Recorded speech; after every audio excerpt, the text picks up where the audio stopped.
Siap semuanya ya? Siap. Sambil berjalan, sambil jalan sih.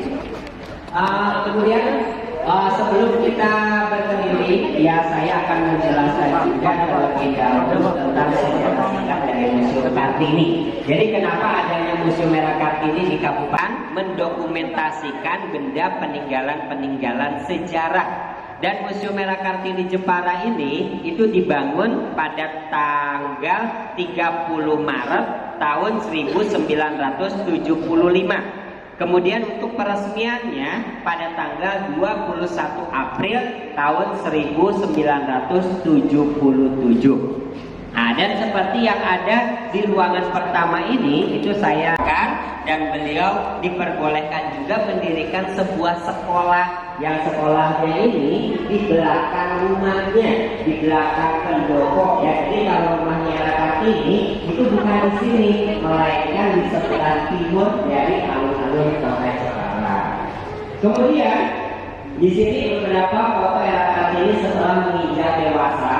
Ini beliau pada saat menggunakan pakaian kimono ya. Lalu di sebelah sana ada juga meja belajarnya. Jadi Kartini walaupun beliau cuma diperbolehkan sekolah sampai usia 12 tahun, beliau tidak patah semangat. Beliau belajar di dalam rumahnya, membaca buku-buku dari negara-negara lain ya. Jadi Kartini memiliki pengalaman yang sangat luar biasa, karena beliau itu sangat rajin membaca buku. Jadi disitulah meja belajarnya. Termasuk ada juga mainan masa kecilnya ini ya, yang namanya dakon ataupun permainan coklat.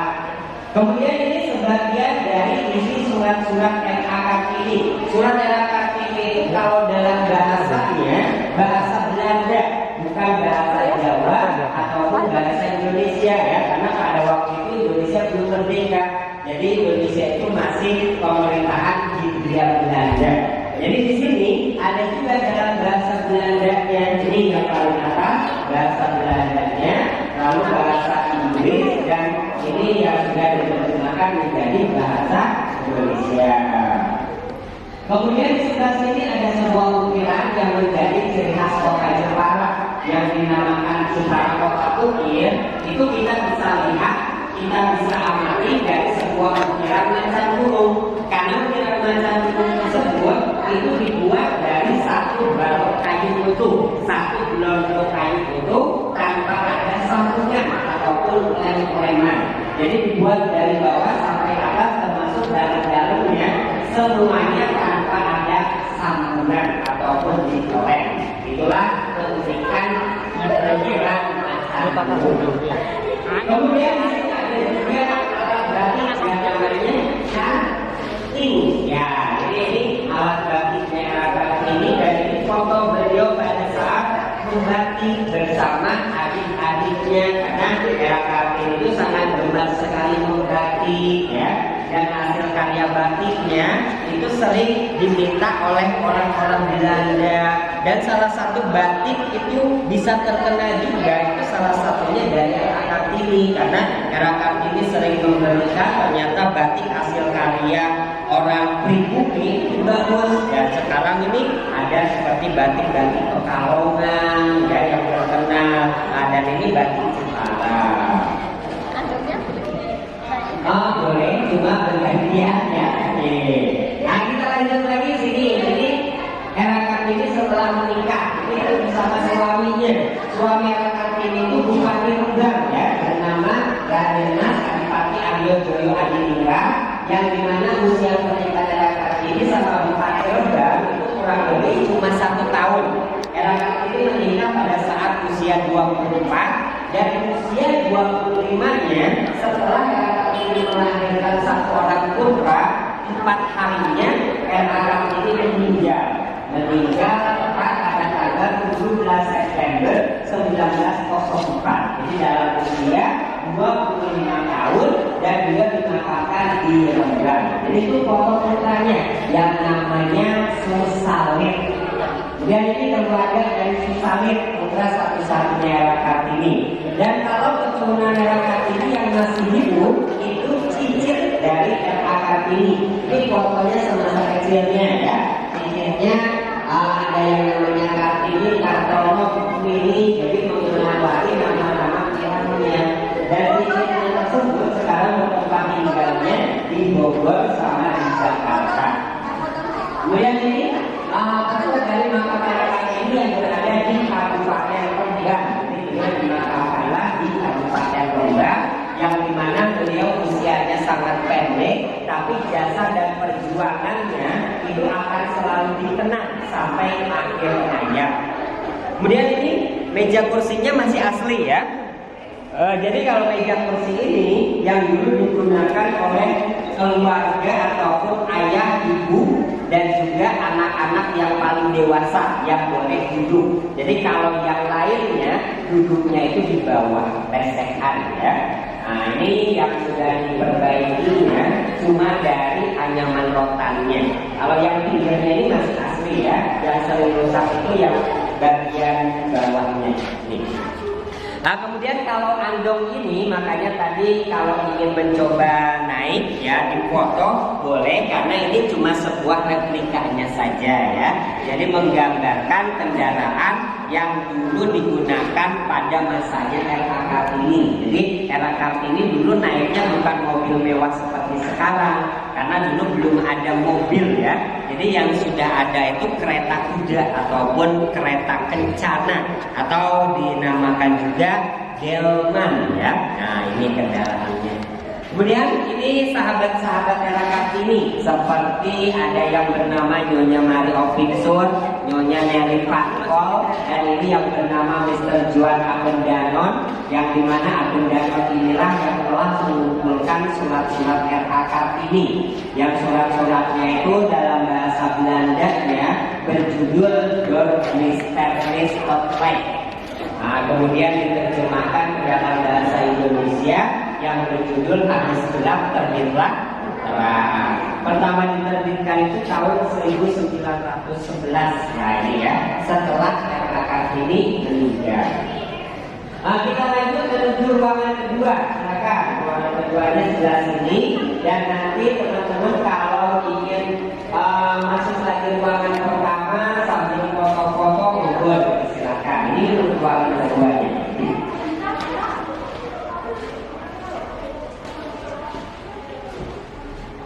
Nah, jadi sekarang kita berada di ruangan kedua. Jadi untuk ruangan kedua ini tentang sejarah Jepara Tempo dulu yang dinamakan ruang Jepara kuno. Nah, itu seperti di sebelah sana itu kan ada uang kepeng, ada pistol, ada pedang, serta penemuan dari dasar laut itu ada beberapa kami, ada yang dari Eropa, ada yang dari Cina ya, yang dimana benda-benda tersebut ditemukannya dari dasar laut. Dan kalau yang sebelah sini, ini kerangka ikan paus ataupun tulang ikan paus. Jadi ini bukan fosil ya, karena pada saat ditemukan itu masih ada dagingnya, masih utuh, dan penemuannya juga itu pada tahun 1989. Jadi kurang lebih 35 tahun yang lalu ya. Ikan paus ini memiliki panjangnya kurang lebih 16 meter. Itu pada saat masih ada dagingnya. Dan ikan ini di Museum Kartini dinamakannya kerangka ikan Joko Tuwo. Ya. Kenapa dinamakan Joko Tuwo? Jadi sebuah istilah, karena pada saat itu yang menemukannya itu belum menikah, usianya sudah tua, kan namanya perjaka tua atau Joko Tuwo ya. Jadi dinamakanlah ikan ini ikan Joko Tuwo. Sebenarnya ikan paus ya. Kita ke sebelah sini tentang Jepara pada masa kerajaan Hindu dan juga Buddha yang digunakan seperti untuk upacara-upacara keagamaan. Seperti di sini kan ada beberapa patung dewa, seperti ada patung Trimurti, ada patung Siva Mahaguru ya. Ada juga di sebelah sana Lingga Samayoni, yaitu Dewa Siwa dan juga Dewi Parwati, dan ada juga di sini sebuah batu prasasti yang ditemukan di Desa Keling, tepatnya itu di Desa Tempur, di sebelahan sama Candi Angin. Jadi di Jepara ini juga ada candi namanya Candi Angin. Jadi prasasti ada tulisannya ya, tapi bukan menggunakan pensil, tapi dipahat, diukir ya. Dan tulisannya ini menggunakan aksara Jawa kuno. Nah, jadi tulisan ini sudah diteliti juga dan sudah diterjemahkan ke dalam bahasa Indonesia.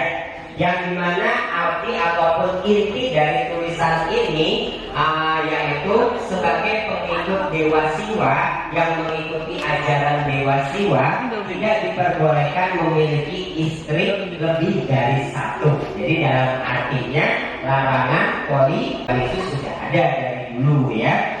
Dan ini prasastinya yang menandai.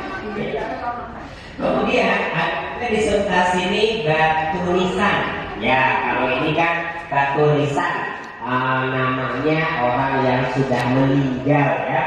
Ini yang meninggalnya itu orang Cina, yang dituliskan nama beserta keluarganya, gaknya itu dituliskan semua dalam sebuah batu. Kemudian kalau ini lingga dan yoninya yang ini,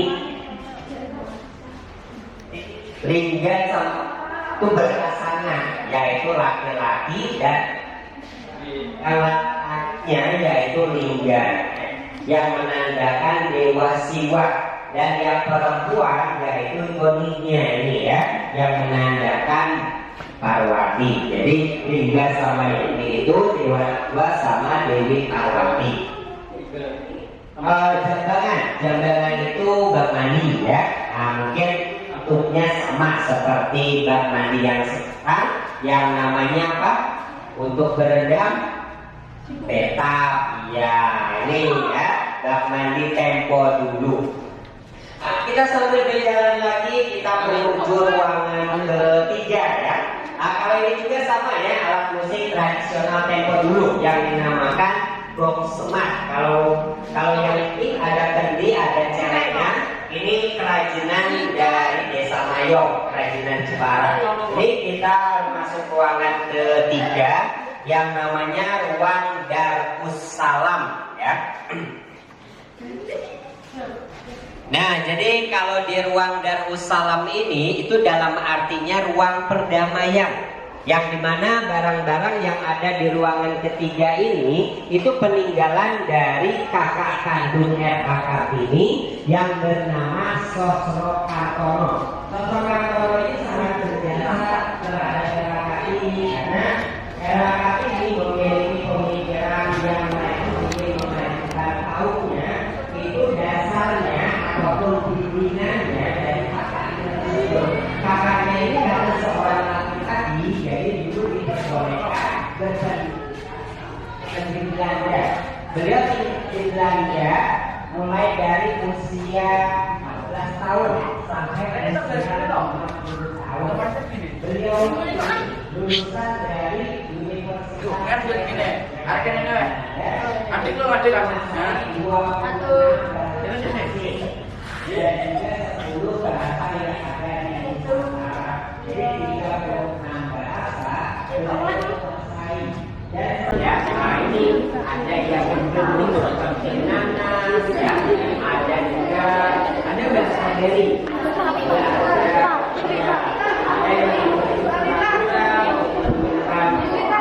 gelas ya, kemudian ada juga itu yang berupa relief ya. Nah, itu ada relief yang 3 dimensi. Relief itu semuanya ada ceritanya ya, seperti itu kan dari pertanian. Ada juga relief jatuh tandir ya, ada juga relief dulu ini. Kemudian di sini proses pikiran, proses mengukir. Jadi ini contoh ukiran Jepara, mulai dari proses pertamanya, kedua sampai jadinya seperti ini ya. Jadi mengukir itu tidak langsung dipahat jadi seperti ini. Jadi ada prosesnya dulu, itu digambar dulu, kemudian ditata, dan ini kan ada garis-garisnya ya. Jadi supaya tidak menceng kemana-mana ya, dan juga bisa lurus seperti ini ya. Dan juga ukiran Jepara itu memiliki identik tersendiri. Jadi tiap daerah itu kan memiliki ciri khasnya masing-masing ya. Kalau ukiran Jepara itu bentuknya bunga seperti ini, tapi dari pucuk bunganya akan ada sebuah buah. Yang buah itu namanya buah kuning. Buahnya itu tidak boleh genap, harus ganjil. Jadi ada yang 3, ada yang 5 ya.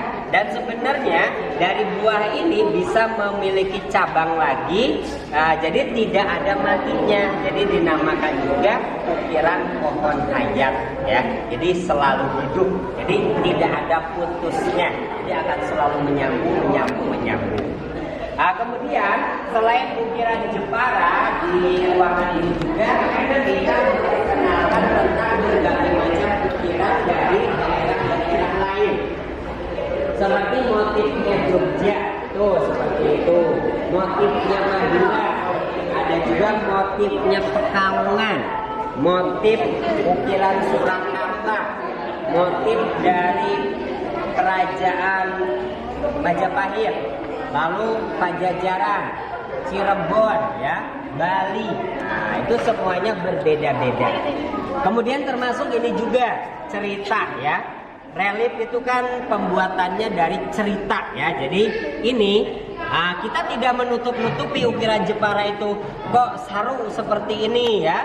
Karena ini kan diceritakan 7 bidadari yang lagi mandi di sungai, yang salah satu selendang dari bidadari tersebut dicuri sama Joko Tarub, dan ini Joko Tarubnya yang lagi memegang selendang. Ya, kalau pakai baju kan namanya bukan mandi ya, mandi basah. Nah, itu cerita dari Joko Tarub. Kemudian ini ada juga kapal Jepara. Ini cuma sebuah miniaturnya saja. Ya tidak cuma dimasukkan ke dalam mesin ini ya, karena kalau yang aslinya panjangnya itu bisa sampai 25 meter dan dulu bisa dinaiki sampai 1.000 orang. Dan kapal Jung ini dulu digunakan pada masanya Ratu Kalinyamat. Jadi Ratu Kalinyamat kan terkenal sebagai raja yang sangat adil ya, ataupun raja yang sangat berkuasa. Beliau ingin mengusir orang-orang Portugis dari Malaka, walaupun beliau memiliki prajuritnya itu perempuan, itu perempuan juga diikut sertakan untuk berperang. Dan dulu prajuritnya baik laki-laki maupun perempuan itu naik kapal Jung mengusir orang-orang Portugis dari Malaka. Kan tinggi. Ini kan ada 3 tahapan sebenarnya ya. Tapi yang ini digambarkannya itu cuma 2 ya. Dan kapal ini tidak menggunakan mesin. Ini layar. Ya, menggunakannya layar. Jadi seperti bajak laut gitu ya. Dan dibantu menggunakan dayung. Dayungnya bersama-sama ini ya. Jadi ini dayung, makanya kan ini dorong ya untuk mendayungnya, untuk beloknya juga ya. Jadi ini kan yang ini kapal juga. Kemudian kali ini hasil karya lembaga ukir dari juara 1 sampai juara 5. Yang juara 1-nya yang ini ya, yang hampir mirip dan juga dari motif ukirannya itu lebih halus, lebih jelas ya. Ini dari juara 1 sampai juara 5 menggambarkan wajah dari RA Kartini. Kemudian kalau yang ini kendaraan ini dinamakannya itu gerobak raket ya, kalau sekarang dinamakannya bongkar ya. Kalau gerobak raket ini khusus untuk membawa barang, hanya di sini kalau sekarang kita seperti mobil pick up ataupun bak terbuka ya, untuk membawa barang, bukan angkutan umum ataupun bus ya. Kemudian ini juga ada hasil-hasil karya mebelnya Jepara, termasuk itu seperti jendela yang bisa namanya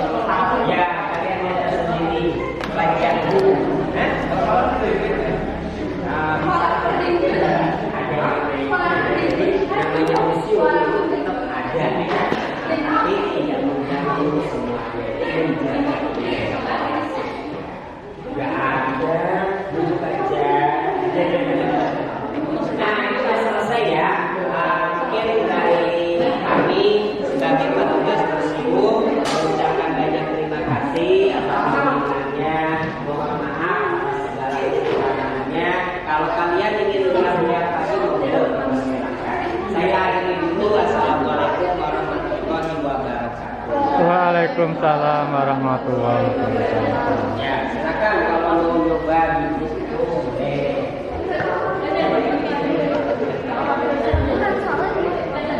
Assalamualaikum.